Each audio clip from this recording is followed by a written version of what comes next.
Let me just reiterate what we just did. We just used a feature known as data validation.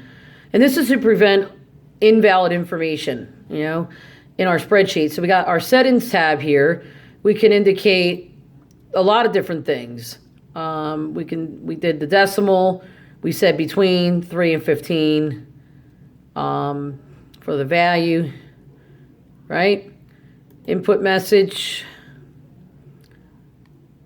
We set that up, which is optional. And the error alert. Now you notice there's 3 different styles there. I would only use stop because the other ones are like, okay, FYI. And the other one is like, okay, you did it wrong, but it's like a slap on the wrist. So if you really want to prevent the data from being preserved and saved incorrectly, I would not use any style but the one called stop.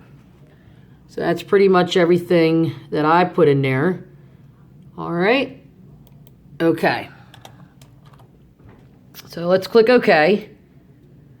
And already it's working. You can definitely see the sticky note there.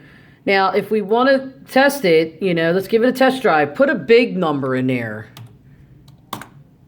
It won't allow it. It shouldn't.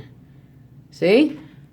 Values must be a minimum of 3% to 15%. Please revise or Patty will meet you in the parking lot. Doesn't sound very nice. So I'm going to click cancel.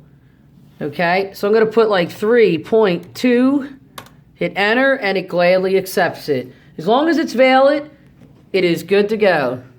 All right? All right, what are your thoughts on this before we try another example? How likely are you to use this, Leslie or Tanya? I'm very likely to use it. Good. Very good. Good. I'm not sure. I think I have to think of ways I could use it because Yeah. Cool. Uh-huh. Well, maybe in the next example, that'll change your mind.